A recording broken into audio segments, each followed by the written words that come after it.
नमस्कार दोस्तों, स्वागत है आपका study for public service commission में आरआरबी एनटीपीसी पीवाईक्यू सीरीज के अंदर जो है आज हम 49वां भाग यहाँ पे डिस्कस करने वाले हैं। इससे पहले जो है 48 भाग आ चुके हैं। अगर आपने उन 48 भागों को नहीं देखा है तो डेफिनेटली जो है आपको उन 48 जो भाग हैं उन सभी को जो है 1 बाय 1 करके देखना चाहिए, क्योंकि ये सारे भाग जो है आपकी तैयारी को और बूस्ट अप कर सकते हैं। अगर आप सीबीटी 1 को जो है क्लियर करना चाहते हैं तो आपको 2-3 चीज़ों पर फोकस करना पड़ेगा। जीके जीएस के अंदर क्या क्या करना पड़ेगा, एक तो आपको जो है पीवाईक्यू जो सीरीज है वो देखनी पड़ेगी। इससे क्या है, जो आपको जो है क्वेश्चनों का लेवल पता चल जाएगा कि किस लेवल के जो है क्वेश्चन आरआरबी के अंदर पूछे जाते हैं, एनटीपीसी के अंदर पूछे जाते हैं। दूसरा क्या फायदा होगा, दूसरे इससे जो है आपकी तैयारी का भी पता चल जाएगा कि कितने क्वेश्चन आप जो है यहाँ पर अटेम्प्ट कर पा रहे हैं। उसके बाद आपको क्या करना है, एक स्टैटिक जीके भी जो है आपको करनी पड़ेगी पीवाई की क्वेश्चन के साथ। ठीक है, स्टैटिक जीके भी आपको करनी पड़ेगी और इसके साथ में एक स्पेशल जो है करंट अफेयर आपको करना पड़ेगा। मिनिमम जो है 2 साल का तो आपको करना ही करना पड़ेगा, क्योंकि पिछली बार जब ये एग्जाम लिया गया था 2020 के अंदर, तब 8 से 12 क्वेश्चन जो है 8 से 12 क्वेश्चन करंट अफेयर के पूछे गए थे। तो 8 से 12 क्वेश्चन जो है काफ़ी बड़ा वेटेज हो जाता है एग्जाम पॉइंट ऑफ व्यू से। तो ये 3 चीज़ें आपको करनी है और तीनों चीज़ें कहाँ पर मिलेगी, इसी चैनल पर एक ही जगह मिलेगी। प्रीवियस ईयर क्वेश्चन की जो सीरीज है हमारी रोज रात को 8 बजे आ जाती है। ठीक है, कब आती है, रोज रात को 8 बजे आ जाती है। तो ये वीडियो लेक्चर आप जरूर देखिएगा। और जो static GK plus current affair का जो है हमारा पोर्शन आता है, static GK plus current affair का, तो ये वीडियो हमारी जो है संडे को आती है। ठीक है, संडे को आती है, रोज नहीं आती, संडे को आती है। और संडे को कब आती है, शाम को 4 बजे आती है। ठीक है, शाम 4 बजे आती है। ठीक है ना, शाम 4 बजे आती है। और कल संडे है, यू नो वेरी वेल। और कल कौन सा टॉपिक हम करने वाले हैं, सेंसस ऑफ इंडिया करने वाले हैं, यानी कि भारत की जनगणना जो है हम यहां पर करने वाले हैं। ठीक है, भारत की जनगणना। तो जनगणना से रिलेटेड जितने भी फैक्चुअल डाटा होगा वो सारा हम उस वीडियो के अंदर कवर कर लेंगे। 1 या 2 नंबर का जितना भी सेंसस से आपसे डाटा से जो क्वेश्चन पूछा जाएगा वो आपका गलत नहीं होगा। बस एक वो वीडियो देख लेना, 5 से 6 पेजेस हैं, ज़्यादा से ज़्यादा 15 से 18 मिनट का वो वीडियो रहेगा। बस उसको देख लेना। वनडे एग्जाम्स के अंदर 2011 की जनगणना से कहीं भी क्वेश्चन आ जाए आपका गलत नहीं होगा, बस उस वीडियो को आप देख लीजिएगा। तो ये हो गई हमारी बेसिक इन्फॉर्मेशन जो आपको पता होनी चाहिए। तो इसके अलावा कोई भी अगर आपका डाउट है, क्वेरी है या कोई भी आपका सजेशन है तो प्लीज़ आप कमेंट सेक्शन में कमेंट करके बता सकते हैं। और वीडियो को जरूर ज़्यादा से ज़्यादा जो है लाइक और शेयर कीजिए करिए। ठीक है, आज के वीडियो सेशन की हम शुरुआत कर लेते हैं क्वेश्चन नंबर फर्स्ट से। ठीक है, तो क्वेश्चन नंबर फर्स्ट में बोला गया है, निम्नलिखित में से कौन कंप्यूटर सिस्टम में सहायक मेमोरी का हिस्सा नहीं है। तो सहायक मेमोरी का जो है कौन हिस्सा नहीं हो जाएगा। सबसे पहले हम कंप्यूटर की मेमोरियों के बारे में बात कर लेते हैं। कंप्यूटर की जो मेमोरी होती है वो 2 प्रकार की होती है। ठीक है,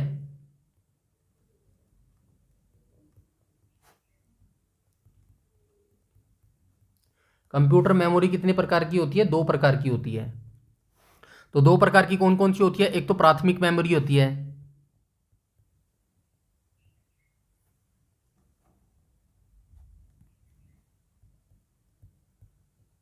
और एक कौन सी होती है, द्वितीय मेमोरी। ठीक है, प्राथमिक मेमोरी के अंदर कौन कौन सी आती है, तो प्राथमिक मेमोरी के अंदर जो है रैम और रोम आती है। ठीक है, रैम और रोम आती है। और द्वितीय मेमोरी के अंदर कौन सी आती है, हार्ड ड्राइव हो गया, सीडी हो गया, और क्या रह गया, सीडी हो गया, डीवीडी हो गया। तो ये सारी जो है द्वितीय मेमोरी के अंतर्गत आती है। और रैम जो है ना, ये यहाँ पे आपको दिख रहा है रैम, रैम की फुल फॉर्म क्या हो जाएगी, रैम की जो है फुल फॉर्म हो जाएगी रैंडम एक्सेस मेमोरी। और रैम के कितने प्रकार होते हैं, मतलब रैम के अंदर भी 2 प्रकार होते हैं। कौन कौन से होते हैं रैम के अंदर, स्टैटिक रैम और डायनेमिक रैम, ऐसे लिखा जाता है, एस रैम और डी रैम। तो इनका क्या मतलब होता है,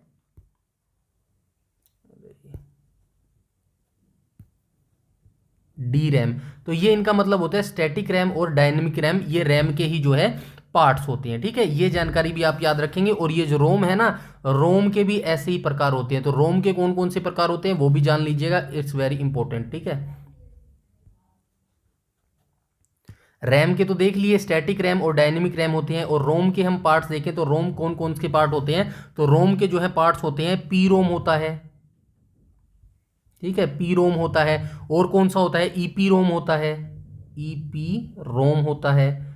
एक डबल ईपी रोम होता है, डबल ई पी रोम, ठीक है, एक डबल ई पी रोम होता है। ठीक है, ये तीनों पार्ट होते हैं। इसकी फुल फॉर्म क्या हो जाएगी, पी रोम की प्रोग्रामेबल रीड ओनली मेमोरी। इसकी क्या हो जाएगी, electrical programmable read only memory. और इसकी क्या फुल फॉर्म हो जाएगी, डब्ल्यूपी की erasable electrical programmable read only memory. ये तीनों डेफिनेशन जो है आप याद रखेंगे और इस क्वेश्चन के बारे में भी आप याद रखेंगे। राइट ऑप्शन हो जाएगा ऑप्शन नंबर बी। तो ये जो सहायक मेमोरी का हिस्सा नहीं है, तो पी रोम जो है वो सहायक मेमोरी का हिस्सा नहीं हो जाएगा। बाकी ये तीनों ही जो है सहायक मेमोरी होती है। ठीक है, सहायक मेमोरी जो है सहायक मेमोरी का ये हिस्सा होते हैं। ऑक्सिलरी मेमोरी भी जो है इसको बोला जाता है। ठीक है, चलते हैं क्वेश्चन नंबर सेकंड पर।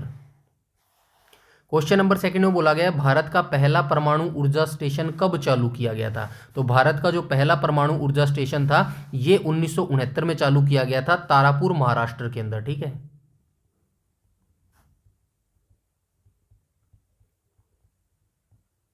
तारापुर महाराष्ट्र के अंदर भारत का जो पहला परमाणु ऊर्जा संयंत्र था ना, तारापुर परमाणु ऊर्जा संयंत्र था। और ये महाराष्ट्र में 28 अक्टूबर 1969 को जो है चालू किया गया था। ठीक है, ये डेट्स भी आप याद रखना, कई बार जो है पूछ लिया जाता है। 28 अक्टूबर 1969 को, ठीक है, 1969 को जो है ये चालू किया गया था। ठीक है, उसके बाद आप और चीज याद रख सकते हैं, जैसे परमाणु की यहाँ पे बात हुई है ना, क्वेश्चन में दिख रहा है परमाणु ऊर्जा। तो परमाणु का जनक कौन है भारत का,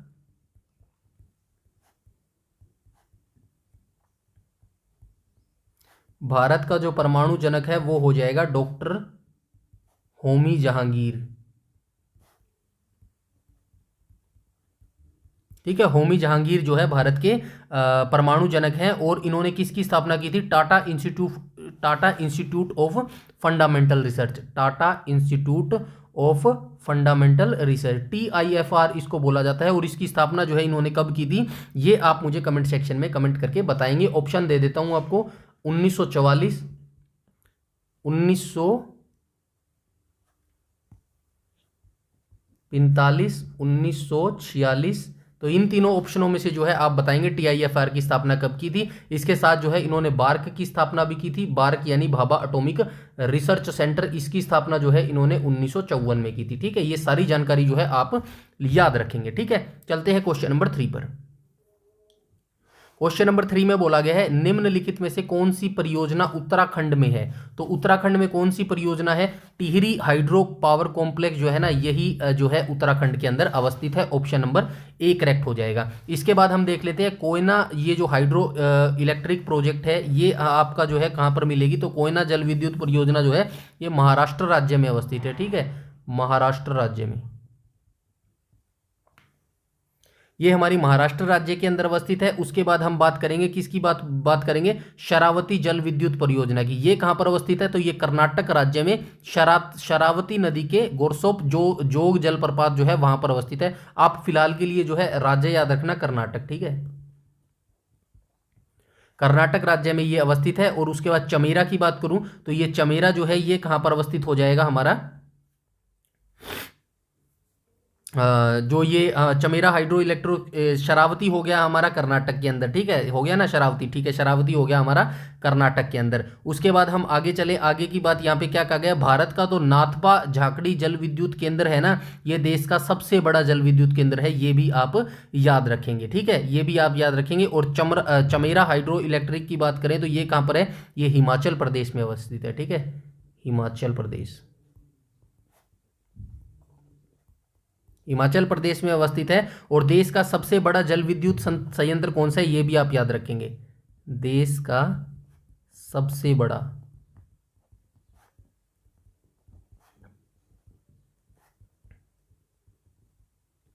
जल विद्युत केंद्र। ठीक है, ये कौन सा हो जाएगा, तो नाथपा झाकड़ी हो जाएगा। ठीक है, नाथपा झाकड़ी, नाथपा झाकड़ी जो है ये भारत का सबसे बड़ा जल विद्युत जो है केंद्र हो जाएगा। ठीक है, और ये बांध कहाँ पर है, हिमाचल प्रदेश में सतलुज नदी पर बनाया गया है, ये आप याद रखना, हिमाचल प्रदेश में अवस्थित है ये, हिमाचल में। ठीक है, हिमाचल में। ये सारी जानकारी जो है आप याद रखेंगे। उत्तराखंड कहाँ पर हो जाएगा, उत्तराखंड जो है उत्तराखंड के अंदर हो जाएगा, टिहरी हो जाएगा, माफ़ कीजिएगा, उत्तराखंड के अंदर, ठीक है। टिहरी, टिहरी जो है उत्तराखंड के अंदर हो जाएगा। उसके बाद चलते हैं क्वेश्चन नंबर 4 पर। क्वेश्चन नंबर 4 में क्या बोला गया है, क्वेश्चन नंबर 4 में बोला गया जो तिरंगा झंडा स्टुअर्टागार्ट में मैडम कामा ने फहराया था उसे चोरी छिपे ब्रिटिश भारत में कौन लाया था। तो कौन लाया था, तो ये इंदु लाल याग्निक जो थे ना, ये चोरी छिपे जो है उस तिरंगे झंडे को भारत में ले आए थे, जिसको स्टुअर्टागार्ट में जो है मैडम कामा ने फहराया था। ये आप याद रखेंगे, इस क्वेश्चन के बारे में हम याद रखेंगे। ये जो जर्मनी के स्टुअर्टागार्ट है ना, ये आपको दिख रहा होगा स्टुअर्टागार्ट, ये स्टुअर्टागार्ट, ये कहाँ पर अवस्थित है, ये जर्मनी के अंदर अवस्थित है। और जर्मनी के अंदर जो है तिरंगा मैडम कामा ने कब फैलाया था, मैडम कामा, तो मैडम कामा ने जो है इसको कब फैलाया था, अगस्त 1907 में फैलाया था, फहराया था, माफ़ कीजिएगा, अगस्त 1907 में जो है फहराया था। और जो है ये अंतर्राष्ट्रीय समाजवादी सम्मेलन में भारतीय ध्वज फहराया गया था। इंदु लाल याग्निक जो है इस झंडे को भारत ले आए थे। और भारतीय राष्ट्रीय ध्वज का जो है आप सभी जानते हैं डिज़ाइन पिंगली वेंकैया ने जो है डिज़ाइन किया था। भारतीय राष्ट्रीय ध्वज डिजाइन कब और किसने किया था, तो ये 1921 में किया था, ठीक है। 1921 में किसने तैयार किया था, तो ये किया था पिंगली वेंकैया ने, पिंगली वेंकैया, ठीक है, पिंगली वेंकैया के द्वारा जो है ये डिज़ाइन तैयार किया गया था, ठीक है। ये चीज़ें भी जो है आप याद रखेंगे। चलते हैं नेक्स्ट क्वेश्चन पे, क्वेश्चन नंबर 5 पर। क्वेश्चन नंबर 5 में क्या बोला गया है, which of following is scalar quantity. तो ये स्केलर क्वांटिटी क्या होती है भाई, स्केलर क्वांटिटी को हिंदी में क्या बोलते हैं, स्केलर क्वांटिटी को हिंदी में बोलते हैं अदिश राशि और सदिश राशि। ये साइंस में आपने पढ़े होंगे ना, अदिश राशि होती है और एक सदिश राशि होती है। ये दो प्रकार की अदिश राशि और जो है सदिश राशि होती है। अदिश राशियां कौन सी होती है, कोई बता सकता है अदिश राशि कौन सी होती है। अदिश राशियां जो होती हैं वे होती हैं केवल इनके अंदर परिमाण होता है, डायरेक्शन नहीं होती, केवल परिमाण होता है, ठीक है, ठीक है, केवल परिमाण होता है, दिशा नहीं होती इसके अंदर। और जो है और कौन कौन से हो जाएगा इसके अंदर, इसके एग्जाम्पल कौन कौन से हो जाएंगे, यहां पे मैं लिख देता हूं एग्जाम्पल। तो एग्जाम्पल हो जाएगा द्रव्यमान, द्रव्यमान हो जाएगा। और क्या हो जाएगा, द्रव्यमान के साथ साथ जो है आयतन हो जाएगा, आयतन के साथ समय हो जाएगा, समय के साथ और क्या हो जाएगा, आयतन हो गया, समय हो गया, और क्या हो सकता है, समय हो गया, तापमान हो गया, तापमान हो गया, कार्य हो गया। ये सारे जो हैं क्या है, ये अदिश राशियां हैं। और अदिश राशियां कौन सी होती है, इनके अंदर केवल परिमाण होता है, डायरेक्शन यानी कि दिशा नहीं होती। और सदिश राशि के अंदर कौन सी होती है, सदिश राशि कौन सी होती है, तो इनको व्यक्त करने के लिए परिमाण और दिशा दोनों की आवश्यकता होती है, परिमाण और दिशा दोनों की आवश्यकता पड़ती है भाई इसको, किसको, सदिश राशियों को, ठीक है। और इसके एग्जाम्पल जो है सदिश राशियों के एग्जाम्पल कौन कौन से हो जाएंगे, जैसे कि बल हो गया, ठीक है, बल हो गया, वेग हो गया, त्वरण हो गया, और क्या हो सकता है, बल हो गया, वेग हो गया, त्वरण हो गया, और क्या हो सकता है, विस्थापन हो गया। अभी के लिए फिलहाल इतने एग्जाम्पल जो है आप याद रखेंगे, ठीक है। कुछ नहीं है, छोटी छोटी डेफिनेशंस है, इनको आप ऐसे ही याद रखना। फॉर एग्जांपल जैसे ये बड़े बड़े दिख रहे हैं ना, जैसे कि द्रव्यमान बड़ा है, आयतन बड़ा है, समय बड़ा है, तापमान बड़ा है, ये सारे जो है अदिश राशियां हैं। और सदिश राशियां कौन सी हो जाएंगी, छोटे छोटे जो मिल रहे हैं आपको, बल हो गया, वेग हो गया, त्वरण हो गया, ठीक है, ये जो है छोटे छोटे क्या हो जाएंगे, ये हमारी सदिश राशियां हो जाएंगी, ठीक है। इतनी जानकारी आपको रखनी है। अब चलते हैं क्वेश्चन नंबर 5 पर। राइट ऑप्शन हो जाएगा ऑप्शन नंबर सी, यानी कि मास जो है स्केलर क्वांटिटी हो जाएगा, अदिश राशि हो जाएगा, ठीक है। चलते हैं नेक्स्ट क्वेश्चन पर, क्वेश्चन नंबर 6 पर।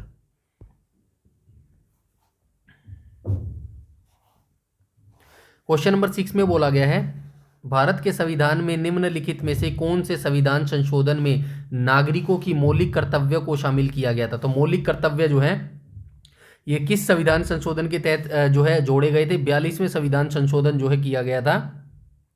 42वां संविधान संशोधन जो है 1976 में किया गया था। और किसकी कमेटी ने जो है ये रिकमेंड किया था? स्वर्ण सिंह कमेटी ने। स्वर्ण सिंह समिति ने जो है इनको रिकमेंड किया था। ठीक है, समिति ने इनको रिकमेंड किया था। और ये कहाँ से लिए गए हैं? यूएसएसआर से जो है इनको ग्रहण किया गया है। कुल कितने हैं मौलिक कर्तव्य? 11 कुल मौलिक कर्तव्य हैं। किस अनुच्छेद के अंतर्गत आते हैं? तो अनुच्छेद ये जो किसके अंतर्गत आते हैं? अनुच्छेद 51 के अंतर्गत आते हैं। ठीक है, 51 के अंतर्गत ये जो है हमारे मौलिक कर्तव्य आते हैं। जब ये जो है मौलिक कर्तव्य आए थे ना, तो ये ओनली 10 ही आए थे। लेकिन बाद में जो है एक और मौलिक कर्तव्य जोड़ दिया गया था। टोटल जो है 11 मौलिक कर्तव्य हो गए थे। और ये भाग 4 के अंतर्गत आते हैं भाई। ये भाग वाला भी याद रखना है। भाग 3 के अंतर कौन आते हैं? मौलिक अधिकार आते हैं हमारे। और ये भाग 4 के अंतर्गत आते हैं। ठीक है, ये मौलिक कर्तव्य भाग 4 के अंतर्गत आते हैं और भाग 3 के अंतर मौलिक अधिकार आते हैं। ठीक है, ये सारी जानकारी जो है आप याद रखेंगे। 11वां जो मौलिक कर्तव्य था ना, 2002 86वें संविधान संशोधन अधिनियम 2002 के द्वारा जो है जोड़ा गया था। तब जाके जो है ये 11वां मौलिक कर्तव्य बना था। ठीक है, सारी इंफॉर्मेशन जो है आप याद रखेंगे। ठीक है, चलते हैं नेक्स्ट क्वेश्चन पे। क्वेश्चन नंबर 7 पर चलते हैं। और क्वेश्चन नंबर 7 में क्या कहा गया है? इनमें से कौन सा पुरस्कार केवल संगीत से संबंधित है? संगीत से संबंधित जो है टैगोर, ऑस्कर, कोन्स और ग्रैमी। ग्रैमी अवार्ड हो जाएगा, ऑप्शन नंबर डी करेक्ट हो जाएगा। आप अगर सॉन्ग सुनते हैं तो आपने हनी सिंह का एक गाना सुना होगा। एग्जैक्ट मुझे गाना याद नहीं है। उस गाने में हनी सिंह कहते हैं कि जिस दिन मैं ग्रैमी ले आऊंगा। ठीक है, वो ग्रैमी इसी अवार्ड की बात कर रहा है हनी सिंह। ठीक है ना, हनी सिंह क्या कहता है? जिस दिन मैं ग्रैमी ले आऊंगा। तो ये ग्रैमी अवार्ड की यहाँ पे बात हो रहा है। तो ग्रैमी अवार्ड जो है संगीत से संबंधित हो जाएगा। टैगोर जो पुरस्कार है ना, यहाँ पे ये जो टैगोर पुरस्कार है, ये किस क्षेत्र में दिया जाता है? ये साहित्य कला में दिया जाता है। ठीक है, साहित्य में दिया जाता है, कला में दिया जाता है, शिक्षा में दिया जाता है। ठीक है, शांति में दिया जाता है। ठीक है, ये दिए जाते हैं अवार्ड। इस क्षेत्र में जो है टैगोर पुरस्कार दिया जाता है। ग्रैमी पुरस्कार जो है ये संगीत के क्षेत्र में दिया जाता है। और ग्रैमी अवार्ड की जो शुरुआत है ये कब हुई थी? ये 1959 को हुई थी। ठीक है, 1959 को। ठीक है, 1959 को जो है इस पुरस्कार की शुरुआत हुई थी। बाकी ये जो ऑस्कर्स और कांस अवार्ड है ना, ये फिल्म क्षेत्र में दिए जाते हैं। फिल्म के क्षेत्र में जो है ये अवार्ड दिए जाते हैं। अभी 2025 के ऑस्कर भी दिए जा चुके हैं, उसको आप जरूर देख लेना। ठीक है, ऑस्कर 2025 सर्वश्रेष्ठ जो फिल्म है, ये फिल्मों के क्षेत्र में जो है जो हीरो और हीरोइंस होते हैं ना, उनको दिए जाते हैं। ठीक है, ये आप जरूर याद रखना। ठीक है, चलते हैं क्वेश्चन नंबर 8 पर। क्वेश्चन नंबर 8 में बोला गया है, किस नियम के अनुसार स्थिर तापमान पर गैस का आयतन दाब के व्युत्क्रमानुपाती होता है? तो ये जो प्रोपोर्शनल होता है ना, व्युत्क्रमानुपाती को प्रोपोर्शनली बोला जाता है शायद। तो ये किस नियम के अनुसार जो है तापमान गैस का आयतन दाब के व्युत्क्रमानुपाती होता है? तो कौन सा होता है? बायल के नियम के अनुसार। ठीक है, क्वेश्चन नंबर 8 का जो है राइट ऑप्शन हो जाएगा ऑप्शन नंबर ए। तो बायल के नियम के अनुसार जो तापमान पर गैस का जो आयतन होता है वो दाब के व्युत्क्रमानुपाती जो है होता है, प्रोपोर्शनल जो है होता है। ठीक है, ऑप्शन नंबर ए करेक्ट हो जाएगा। उसके बाद चलते हैं हम क्वेश्चन नंबर 9 पर। क्वेश्चन नंबर 9 में क्या बोला गया है भाई? भारत में राष्ट्रीय आय की गणना का पहला प्रयास किसने किया था? सभी जानते हैं इस क्वेश्चन को, घिसा पिटा हो गया ये क्वेश्चन, लेकिन फिर भी जो है वनडे एग्जाम्स इसको पता नहीं क्या फेवरेट है, बार बार पूछता रहता है। दादा भाई नौरोजी जो है ये राइट ऑप्शन हो जाएगा। और ये जो इन्होंने सिद्धांत दिया था, इनकी बुक्स जो है पॉवर्टी एंड अनब्रिटिश रूल, उसके अंदर भी जो है दिया था। तो दादा भाई नौरोजी जो है ये राइट ऑप्शन हो जाएंगे। और भारत में राष्ट्रीय आय की गणना का पहला प्रयास जो है दादा भाई नौरोजी के द्वारा किया गया था 1867 में। ठीक है, 67 और 68 में जो है ये प्रयास किया गया था। और केंद्रीय सांख्यिकी संगठन जो है ना, यही राष्ट्रीय आय की गणना करता है। आपको ये भी याद रखना है, ये है तो पुराना क्वेश्चन, लेकिन आपको ये याद रखना है, ये जो राष्ट्रीय आय की गणना है ना, राष्ट्रीय आय की गणना, तो ये कौन करता है राष्ट्रीय आय की गणना? तो इसको करता है केंद्रीय सांख्यिकी संगठन करता है। ठीक है, केंद्रीय सांख्यिकी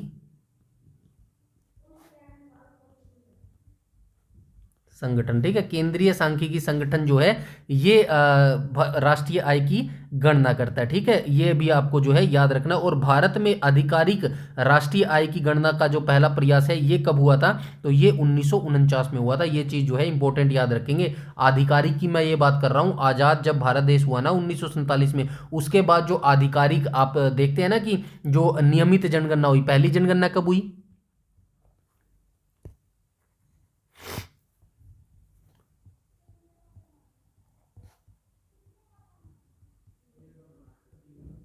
पहली जनगणना कब हुई? 1872 में हुई। लेकिन इसको जो है नियमित नहीं माना जाता और इसको जो है काउंट भी नहीं किया जाता। तो पहली नियमित जनगणना कब हुई? पहली नियमित, तो ये जो पहली नियमित थी ये 1881 में हुई थी। इसी की यहाँ पे बात हो रही है। यहाँ पर 1949 में पहली आधिकारिक या फिर पहली जो नियमित हमारी जो केंद्र जो ये राष्ट्रीय आय की गणना थी ये 1949 में हुई थी। ये आप याद रखेंगे। जिसकी अध्यक्षता किसने की थी? अध्यक्षता की थी PC महालनोबिस ने जो है इसकी अध्यक्षता की थी। ये सारी चीज़ें जो है आप ऐसे ही याद रखेंगे, ठीक है। और इसका मुख्यालय कहाँ पर हो जाएगा, यानी कि हेडक्वार्टर जो है इसका नई दिल्ली के अंदर हो जाएगा, ठीक है। नई दिल्ली में इसका हेडक्वार्टर हो जाएगा। चलते हैं क्वेश्चन नंबर 10 पर। क्वेश्चन नंबर 10 में बोला गया निम्नलिखित में से क्या परिसंचरण तंत्र का अंग नहीं है। तो निम्नलिखित में से क्या जो है परिसंचरण तंत्र का जो है अंग नहीं है, तो ये हृदय, रक्त और धमनियां तीनों ही परिसंचरण तंत्र का जो है अंग हैं। लेकिन ये जो बड़ी आंत है ना ये परिसंचरण तंत्र का अंग नहीं है। हृदय, रक्त और धमनियां ये तीनों ही जो है रक्त को लाने और ले जाने का परिसंचरण तंत्र, मतलब परिसंचरण तंत्र का जो है काम लाना और ले जाना होता है, यही करती हैं। और ये जो बड़ी आंत है इसका मुख्य काम क्या होता है? वेस्टेज को बाहर निकालना, ठीक है। वेस्टेज को बाहर निकालना मुख्य काम है, ये वेस्टेज को बाहर निकालना। और जो छोटी आंत होती है उसका मुख्य कार्य क्या होता है? छोटी आंत, छोटी आंत का मुख्य कार्य जो है वो होता है खाने को डाइजेस्ट करना, खाने का पाचन, ठीक है। खाने का पाचन करना ये छोटी आंत का मुख्य कार्य होता है। चलते हैं क्वेश्चन नंबर 11 पर। क्वेश्चन नंबर 11 में बोला गया है सूर्य की चमकती सतह को क्या कहा जाता है? तो फोटोस्फीयर बोला जाता है। ऑप्शन नंबर बी करेक्ट हो जाएगा। क्वेश्चन नंबर 11 का सूर्य की चमकती सतह को जो है प्रकाश मंडल, फोटोस्फीयर बोला जाता है। ये प्रकाश मंडल भी आ सकता है, ये प्रकाश मंडल लिख देता हूं मैं, प्रकाश मंडल, ठीक है ना। सूर्य की जो चमकती सतह होती है ना उसको प्रकाश मंडल और फोटोस्फीयर दोनों ही जो है बोला जाता है। चलते हैं क्वेश्चन नंबर 12 पर। क्वेश्चन नंबर 12 में बोला गया मोपला विद्रोह किन वर्षों के दौरान हुआ? सबसे पहले आपको ये याद रखना है ये कहां पर हुआ था? केरल के मोपला में हुआ था, केरल के मोपला में हुआ था। और ये कैसा विद्रोह था? किसानों का विद्रोह था,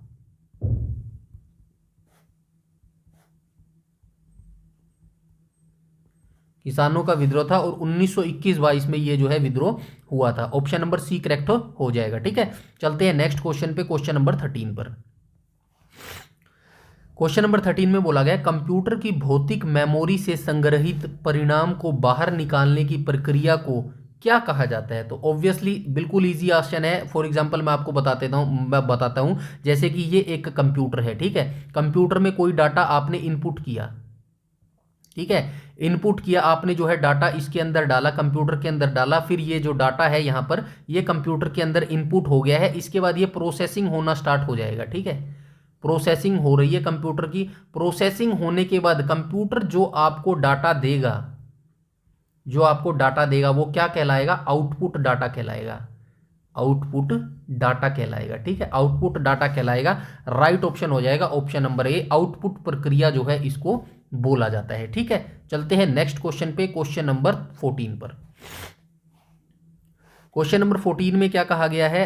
भारत सरकार ने इंद्रधनुष फ्रेमवर्क कार्यक्रम की शुरुआत किस लिए की थी? तो किस लिए की थी भाई? क्वेश्चन नंबर 14 में पूछा गया है भारत सरकार ने इंद्रधनुष फ्रेमवर्क कार्यक्रम की शुरुआत किस लिए की थी? तो किस लिए की थी? तो ये की थी भाई सार्वजनिक क्षेत्र के बैंकों का पुनरुद्धार करने के लिए जो है भारत सरकार ने इंद्रधनुष फ्रेमवर्क कार्यक्रम की शुरुआत की थी। और इंद्रधनुष फ्रेमवर्क कार्यक्रम की जो शुरुआत है कब की गई थी? 2015 में की गई थी। ठीक है, कहाँ लिखूं? यहीं के, यही इसी के आगे लिख देता हूं, 2015 में जो है इसकी मतलब जो है शुरुआत की गई थी। इसके बाद जो है एक चीज और यहाँ पर रखेंगे, क्या है? मिशन इंद्रधनुष है। ये दोनों एक जैसे हैं, इसीलिए मैं आपको बता रहा हूं मिशन इंद्रधनुष, मिशन इंद्रधनुष। ठीक है, एक तो है ये है, क्या है? इंद्रधनुष का फ्रेमवर्क कार्यक्रम, ये चीज अलग है, और मिशन इंद्रधनुष जो है अलग चीज है। मिशन इंद्रधनुष कब लॉन्च की गई थी? तो ये दिसंबर 2014 में लॉन्च की गई थी। ठीक है, दिसंबर 2014 में लॉन्च की गई थी। और ये किससे रिलेटेड संबंधित है? स्वास्थ्य से रिलेटेड संबंधित है, स्वास्थ्य। ठीक है, स्वास्थ्य से संबंधित है। स्वास्थ्य और परिवार कल्याण मंत्रालय के द्वारा जो है इसको लॉन्च किया गया था। और उद्देश्य क्या है? सभी बच्चों के लिए टीकाकरण कवरेज प्राप्त करना। ठीक है, टीकाकरण से, ये दोनों में जो है महीन अंतर है, टीकाकरण, और दोनों को याद रखेंगे। ठीक है, टीकाकरण, टीकाकरण से जो है ये स्कीम रिलेटेड है। चलते हैं क्वेश्चन नंबर 15 पर। क्वेश्चन नंबर 15 में क्या बोला गया?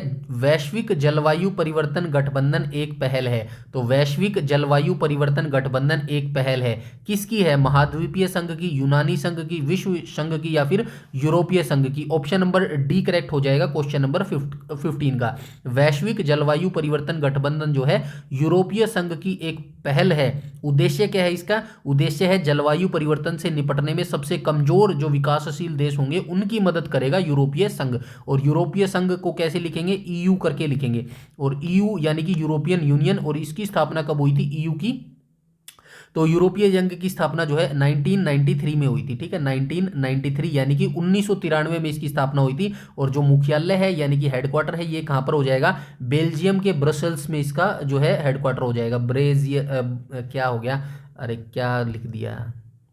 बेल्जियम के ब्रसेल्स में, ब्रुसेल्स में। ठीक है, ब्रुसेल्स में। ठीक है, ब्रुसेल्स में जो है इसका हेडक्वार्टर हो जाएगा। इतनी जानकारी जो है आप इस क्वेश्चन के बारे में रखेंगे। और चलते हैं हमारे नेक्स्ट क्वेश्चन, क्वेश्चन नंबर 16 पर। क्वेश्चन नंबर 16 में पूछा गया है भाई, येन किस देश की मुद्रा है? तो येन जो है किस देश की मुद्रा हो जाएगा? जापान की मुद्रा हो जाएगा। ठीक है, ऑप्शन नंबर बी करेक्ट हो जाएगा। येन किस देश की मुद्रा हो जाएगा? जापान की मुद्रा हो जाएगा। और जो है जापान की राजधानी क्या हो जाएगी? टोक्यो हो जाएगी। ठीक है, टोक्यो, टोक्यो जो है जापान की राजधानी हो जाएगी। ठीक है, और जापान की संसद को क्या कहा जाता है? सांसद को, जापान की संसद को कहा जाता है क्या कहा जाता है? डाइट कहा जाता है, डाइट।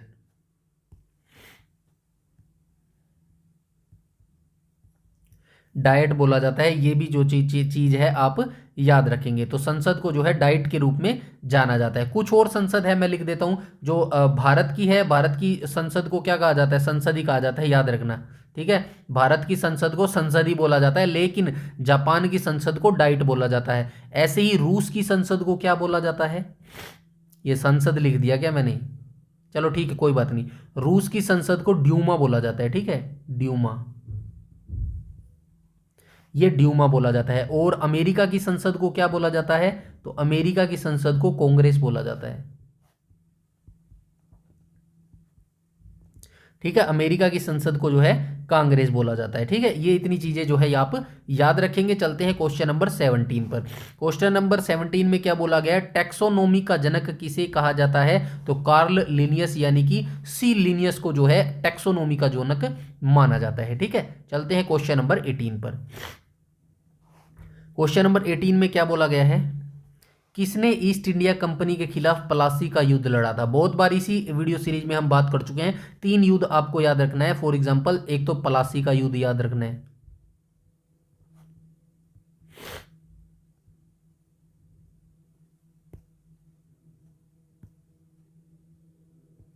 दूसरा आपको वांडीवाश का युद्ध याद रखना है, और तीसरा आपको बक्सर का युद्ध याद रखना है। ये वो 3 युद्ध है जहां से डिसाइड यानी कि निर्णय हो गया था कि अब भारत पर अंग्रेज ही जो है शासन करेंगे। तो ये जो प्लासी का युद्ध था ये कब हुआ था? 23 जून 1757 को।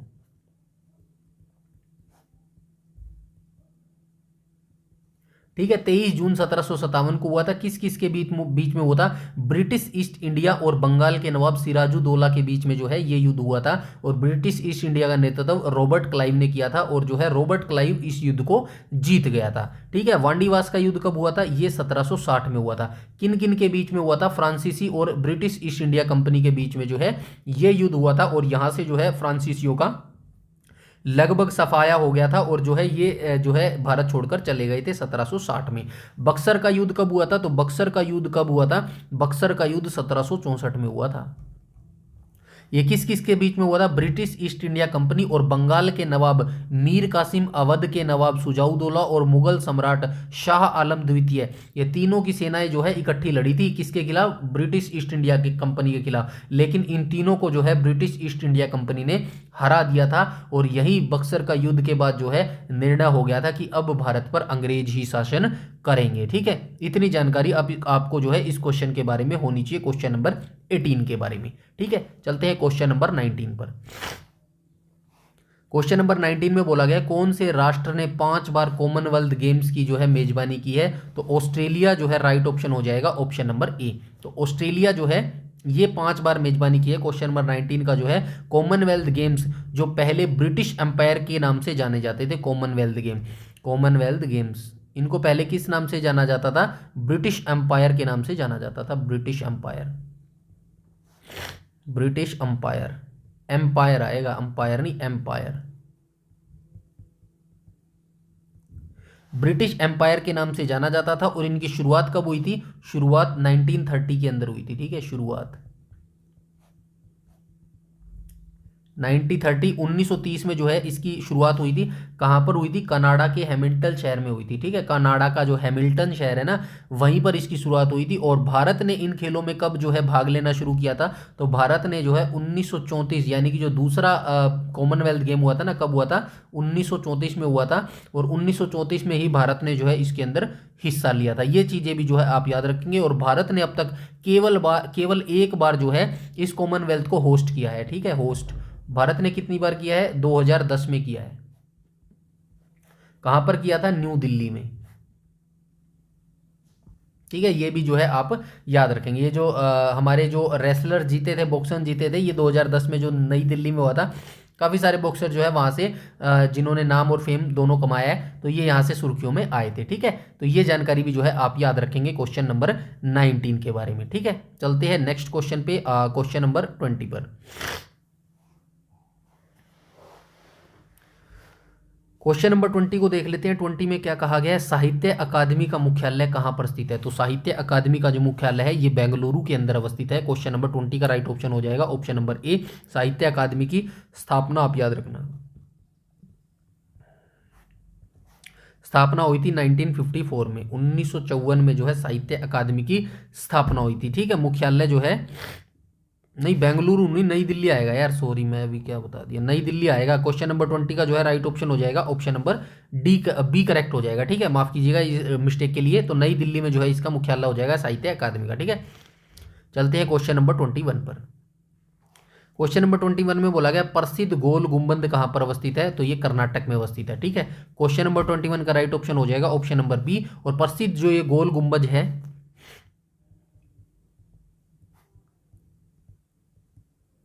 गोल गुंबद जो है, गोल गुंबद है ना, इसका निर्माण किसने करवाया था? बीजापुर के सुल्तान थे, आदिल शाही वंश के 7वें शासक, जिनका नाम था मोहम्मद आदिल शाह,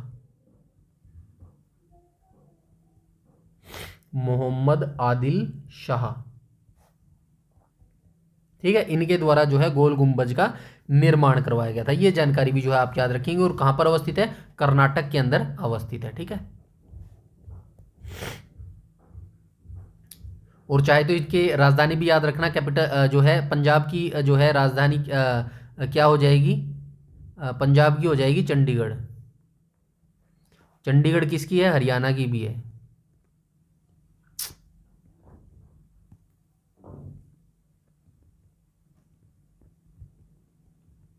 ठीक है, हरियाणा की भी है।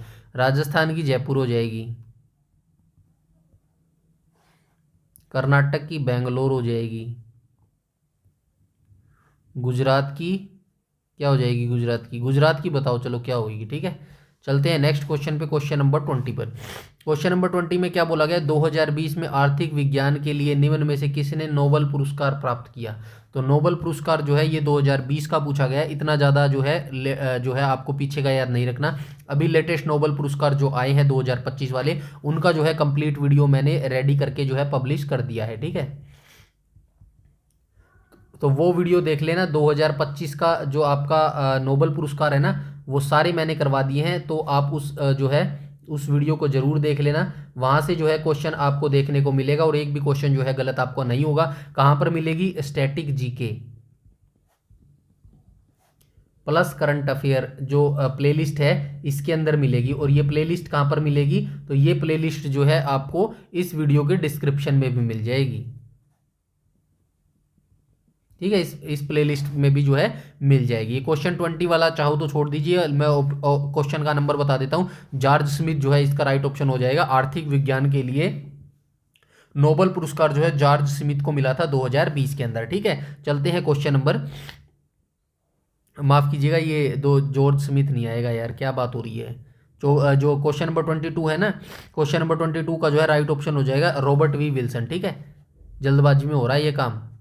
क्वेश्चन नंबर 23 को देख लेते हैं। क्वेश्चन नंबर 23 में क्या कहा गया है? जलियांवाला बाग नरसंहार 13 अप्रैल 1919 को हुआ था। सभी जानते हैं 13 अप्रैल 1919 को माइकल ओडायर ने जो है निहत्थी भीड़ पर गोली चलाने के जो है आदेश दे दिए गए थे। कोई निष्कर्ष नहीं निकला, बल्कि जो है शेर की उपाधि जो है ब्रिटिश जो कोर्ट थी उन्होंने माइकल ओडायर को दिया था। लेकिन माइकल ओडायर की जो है हत्या कब की गई थी? 1940 में उधम सिंह ने जो है इनकी गोली मारकर हत्या कर दी थी, ठीक है। उधम सिंह ने जो है इनकी गोली मारकर हत्या कर दी थी। और ये 1919 में जब ये नरसंहार हुआ था तो रविंद्रनाथ टैगोर और जो हमारे महात्मा गांधी थे, रविंद्रनाथ टैगोर, महात्मा गांधी,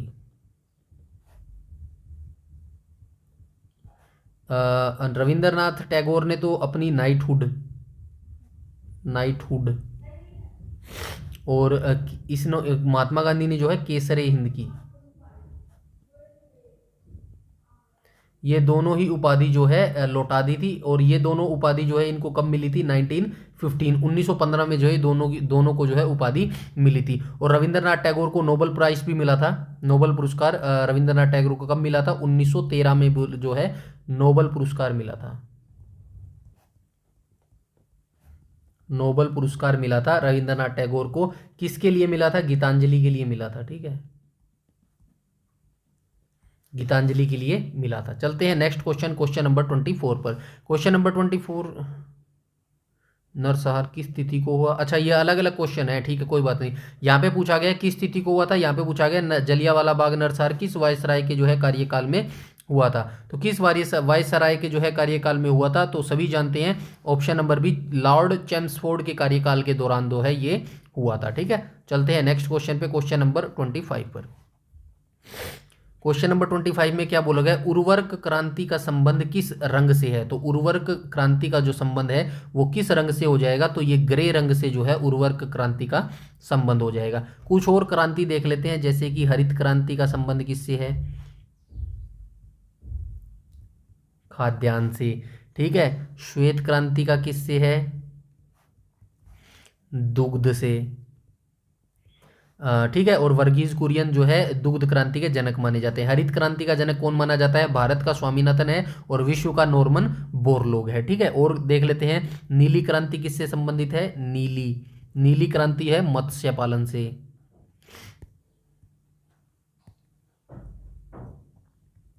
मत्स्य पालन से। उसके बाद गुलाबी क्रांति किससे संबंधित है? गुलाबी क्रांति हो जाएगी झींगा और प्याज से, झींगा और प्याज उत्पादन से। और कौन सी हो जाएगी? और लाल क्रांति हो जाएगी टमाटर और मांस से। लाल क्रांति किससे संबंधित है? टमाटर और मांस से। और कौन कौन सी हो जाएगी? और एक पीली क्रांति हो जाएगी तिलहन उत्पादन से हो जाएगी। स्वर्ण क्रांति हो जाएगी फल उत्पादन से, ठीक है। ये इतनी क्रांति जो है आप याद रखेंगे। ठीक है, चलते हैं क्वेश्चन नंबर 26 पर। क्वेश्चन नंबर 26 में बोला गया है, पृथ्वी ग्रह का वह क्षेत्र जहां जीवन मौजूद है उसे क्या कहा जाता है। भाई आप जहां रह रहे हैं वो उसे उसे क्या कहते हैं, ये पूछा जा रहा है। पृथ्वी ग्रह का वह क्षेत्र जहां जीवन मौजूद है, तो जीवन हम जी रहे हैं भाई, इसी को तो जीवन बोलते हैं, उसको क्या कहा जाता है, तो इसको क्या कहा जाता है, इसको जैव मंडल बोला जाता है। ठीक है, ऑप्शन नंबर ए करेक्ट हो जाएगा। क्वेश्चन नंबर 27 पर चलते हैं, निम्नलिखित में से कौन से राज्य में विधान परिषद है। तो वर्तमान में 6 राज्यों में विधान परिषद है। वर्तमान में 6 राज्यों में विधान परिषद। इससे प्रीवियस वीडियो में मैं विधानमंडल और विधान परिषद का जो गठन है किस अनुच्छेद के अंतर्गत होता है वो मैं बता के आया हूं। आई होप आपने वो वीडियो देखी होंगी। ठीक है, 6 राज्यों में विधान परिषद है। ठीक है, 6 राज्यों में विधान परिषद है। कौन कौन सा हो जाएगा, पहला हो जाएगा आंध्र प्रदेश, पहला हो जाएगा आंध्र प्रदेश, फिर हो जाएगा तेलंगाना, तेलंगाना, फिर हो जाएगा उत्तर प्रदेश, उत्तर प्रदेश। ठीक है, 3 हो गए। फोर्थ कौन सा हो जाएगा, फोर्थ हो जाएगा बिहार, बिहार की राजधानी हो जाएगी पटना। उसके बाद आ जाएगा महाराष्ट्र, महाराष्ट्र की कैपिटल हो जाएगी मुंबई। उसके बाद हम बात करें कर्नाटक, हो गए ना 6, 1 2 3 4 5 6। ठीक है, इसमें ढूंढ लो कौन सा हो जाएगा राज्य में विधान परिषद है। हिमाचल में नहीं है, असम में नहीं है, मध्य प्रदेश में नहीं है, ऑप्शन नंबर डी करेक्ट हो जाएगा। तो आंध्र प्रदेश में जो है राज्य में विधान परिषद मौजूद है। ठीक है, चलते हैं क्वेश्चन नंबर 28 पर। चलिए मैं एक क्वेश्चन और पूछता हूं, आप कमेंट सेक्शन में बताना।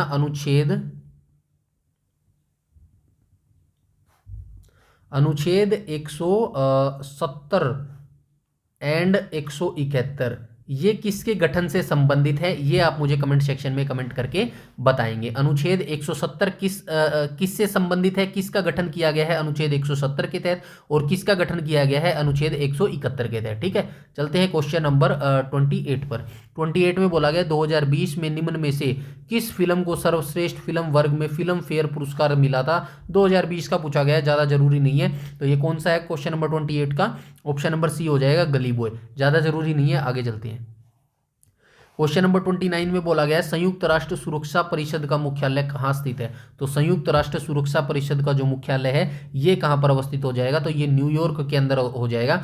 बहुत बार जो है मैं बता चुका हूँ संयुक्त राष्ट्र के बारे में, आई होप आपको जो है अच्छे से याद हो गया है संयुक्त राष्ट्र के बारे में। संयुक्त राष्ट्र की स्थापना हुई थी 24 अक्टूबर 1945 में। ठीक है, 1945 में। हेडक्वार्टर की बात करूं तो कहां पर हो जाएगा, न्यूयॉर्क में इसका हेडक्वार्टर हो जाएगा।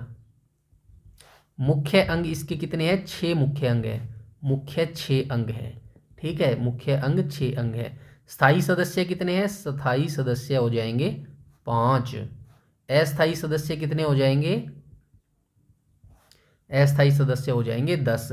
ठीक है, 5 स्थायी सदस्य कौन कौन से हो जाएंगे, 5 स्थायी सदस्य हो जाएंगे, चीन हो जाएगा, रूस हो जाएगा, अमेरिका हो जाएगा, फ्रांस हो जाएगा, फ्रांस हो गया, 4 हो गया, और कौन सा हो गया, यूनाइटेड किंगडम हो गया यानी कि यूके हो गया। ठीक है, ये 5 जो हैं इनके स्थायी सदस्य हैं। उसके बाद इनकी जो है ऑफिशियल लैंग्वेजेस कौन कौन सी है, चीनी हो जाएगी, रूसी हो जाएगी, इंग्लिश हो जाएगी, फ्रेंच हो जाएगी। ठीक है, ये इसकी ऑफिशियल लैंग्वेजेस हो जाएंगी। ठीक है, इसके बाद हम चलते हैं हमारे नेक्स्ट क्वेश्चन के ऊपर। ठीक है, क्वेश्चन नंबर 30 के ऊपर। क्वेश्चन नंबर 30 में बोला गया है सापेक्षता का सिद्धांत किस से संबंध है। ठीक है, सापेक्षता का सिद्धांत था ये किसने दिया था, ये क्वेश्चन जो है आपसे पूछा गया है। तो एल्बर्ट आइंस्टाइन के द्वारा जो है सापेक्षता का सिद्धांत दिया गया था। ठीक है, चलते हैं क्वेश्चन नंबर 31 पर। यह भाभा परमाणु अनुसंधान के बारे में अभी ऊपर ही मैं आपको बता के आया हूँ। भाभा परमाणु के अंदर जो संस्थान है ये मुंबई के अंदर अवस्थित है। कब स्थापना हुई थी, 1800 नहीं 1954 के अंदर। 1954 में जो है भाभा परमाणु अनुसंधान केंद्र की स्थापना हुई थी। किसने की थी, होमी जहांगीर भाभा ने की थी, जहांगीर ने की थी। भारत के परमाणु जनक हैं।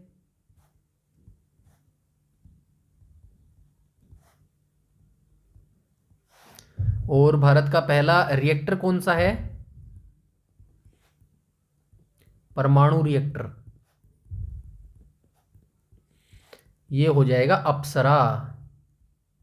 अप्सरा, इसकी स्थापना कब हुई? तो इसकी स्थापना 1956 में हुई थी। ठीक है, ये चीजें भी आप याद रखेंगे क्वेश्चन नंबर 31 के रिगार्डिंग। ठीक है, उसके बाद एक और याद रखना, ये होमी जहांगीर ने किसकी स्थापना की थी? TIFR, TIFR, Tata institute fundament research जो है, इसकी स्थापना 1945 में की थी। ठीक है, चलते हैं नेक्स्ट क्वेश्चन पे, क्वेश्चन नंबर 32 में। 32 में क्या कहा गया है? नेट नेशनल प्रोडक्ट क्या है? तो नेट नेशनल जो प्रोडक्ट है ये क्या हो जाएगा? तो ये हो जाएगा भाई ऑप्शन नंबर सी करेक्ट हो जाएगा। अब ये देख लेना कैसे हुआ, ये फार्मूला वगैरह आप देख लेना भाई इकोनॉमी से रिलेटेड। ठीक है, नेट नेशनल प्रोडक्ट जो है NNP इक्वल GNP माइनस डिस्प्रिएशन मूल्यांकन जो है ये होता है। क्वेश्चन नंबर 33 को देख लेते हैं, इसमें क्या कहा गया? भारत की संविधान सभा का विचार पहली बार किसने दिया था? किसने दिया था? तो MN रॉय ने दिया था। ठीक है, ऑप्शन नंबर बी करेक्ट हो जाएगा क्वेश्चन नंबर 33 का। संविधान सभा का जो विचार है ये 1934 में प्रकट किया गया था MN रॉय के द्वारा। ठीक है, 1934 में प्रकट किया गया था। और संविधान सभा की पहले अस्थायी अध्यक्ष कौन थे? सच्चिदानंद सिन्हा थे। लिख देता हूं अस्थायी अध्यक्ष, अस्थायी अध्यक्ष। तो फिर स्थायी अध्यक्ष भी आप याद रखेंगे। ठीक है, तो ये तो थे सच्चिदानंद सिन्हा, सच्चिदानंद सिन्हा। और जो स्थायी अध्यक्ष की बात करूं तो ये कौन थे? राजेंद्र प्रसाद, राजेंद्र प्रसाद। ठीक है, ये दोनों जानकारी आप याद रखेंगे। ठीक है, चलते हैं क्वेश्चन नंबर 34 पर। 34 में क्या कहा गया है? जन शिक्षण संस्थान का संचालन किसके संरक्षण में होता है? तो जन शिक्षण संस्थान का जो संचालन है ये किसके संरक्षण में होता है? तो ये कौशल विकास और उद्यमिता मंत्रालय के संरक्षण में होता है जन शिक्षण संस्थान का संचालन। ठीक है, क्वेश्चन नंबर 35 पे चलते हैं। इसमें क्या कहा गया? इनमें से कौन प्रसिद्ध संतूर वादक हैं? तो प्रसिद्ध संतूर वादक जो हैं वो हो जाएंगे हमारे Shiv Kumar Sharma, is a right option हो जाएगा। ठीक है, उसके बाद चलते हैं हम क्वेश्चन नंबर 36 पर।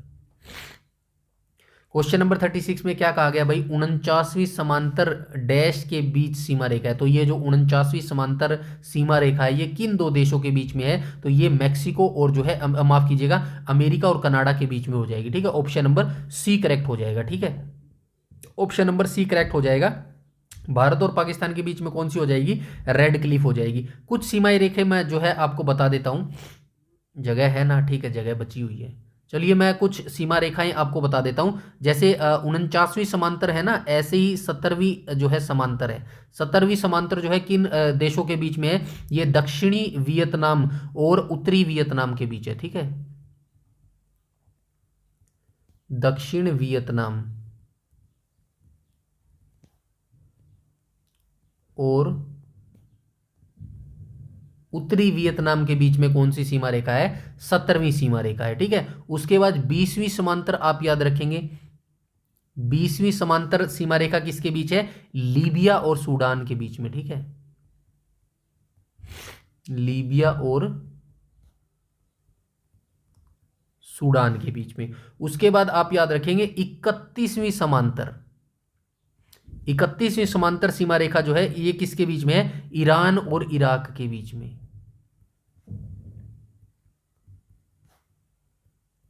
ईरान और इराक के बीच में। उसके बाद याद रखेंगे आप 38वीं जो सीमा रेखा है ये किसके बीच में हो जाएगी? तो 38वीं सीमा रेखा है ये वाली। ठीक है, 38वीं सीमा रेखा जो है उत्तर कोरिया और दक्षिण कोरिया के बीच में हो जाएगी। उसके बाद हम बात करें जो है डूरंड रेखा, डूरंड रेखा किसके बीच में है? डूरंड रेखा जो है पाकिस्तान और अफगानिस्तान के बीच में है। पाक वर्सेज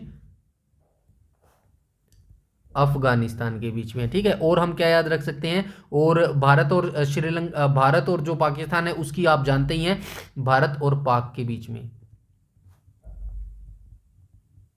लिखा हुआ है यार यहाँ पे भारत और पाक, रेड क्लिफ हो जाएगा। ठीक है, और भारत और चाइना के बीच में कौन सी हो जाएगी?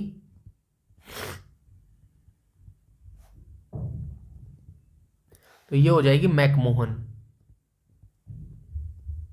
ठीक है, मैकमोहन रेखा हो जाएगी। और क्या आप रख सकते हैं, मैजिनोट रेखा, याद रखना, मैजिनेट रेखा भी पूछी जाती है, मैजिनोट रेखा, ये किन देशों के बीच में है मैजिनोट रेखा? तो मैजिनेट जो रेखा है ये हो जाएगी जर्मनी और फ्रांस के बीच में।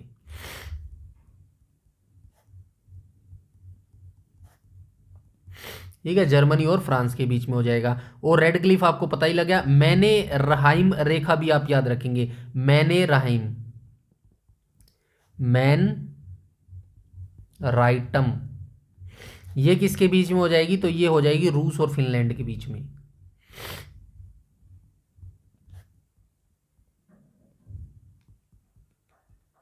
रूस और फिनलैंड के बीच में हो जाएंगी। ठीक है, इतनी सारी जो सीमा रेखाएं आपको याद रखनी है, कौन सी किस देश के बीच में है। क्वेश्चन नंबर 37 को देख लेते हैं। क्वेश्चन नंबर 37 में क्या कहा गया है? भारत पहले भारतीय संचार उपग्रह कौन सा है? तो पहला भारतीय संचार जो उपग्रह है वो ऑप्शन नंबर डी हो जाएगा, यानी कि एप्पल हो जाएगा। एप्पल की फुल फॉर्म आप याद रखना, पूछी जा सकते हैं, एरियन पैसेंजर, एरियन, ठीक है, एरियन पैसेंजर।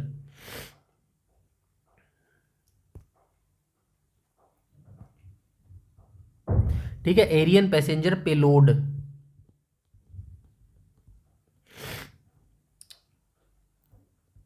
एक्सपेरिमेंट। ठीक है, एक्सपेरिमेंट जो है इसकी फुल फॉर्म हो जाएगी एप्पल की। ठीक है, ये फुल फॉर्म याद रखना, पूछी जा सकती है। एप्पल की फुल फॉर्म क्या होती है? एरियन पैसेंजर पेलोड एक्सपेरिमेंट जो है इसकी फुल फॉर्म हो जाएगी। इसरो का पहला स्वदेशी था ये, किसने लॉन्च किया था? इसरो ने लॉन्च किया था। ठीक है, इसरो ने इसको जो है स्वदेशी प्रायोगिक लॉन्च किया गया था। कब किया था? 1981 को जो है इसको लॉन्च किया था। 1981 को जो है इसको लॉन्च किया गया था। और जो है ये सारी जानकारी आपको इस क्वेश्चन के बारे में याद रखनी है। ठीक है, चलते हैं क्वेश्चन नंबर 38 पर। क्वेश्चन नंबर 38 में क्या कहा गया है? What does NIU stand for information technology? तो NIU की फुल फॉर्म पूछी गई है इंफॉर्मेशन टेक्नोलॉजी संबंध में। तो राइट ऑप्शन हो जाएगा option number B, network interface unit जो है NIU की फुल फॉर्म हो जाएगी। चलते हैं क्वेश्चन नंबर 39 पर।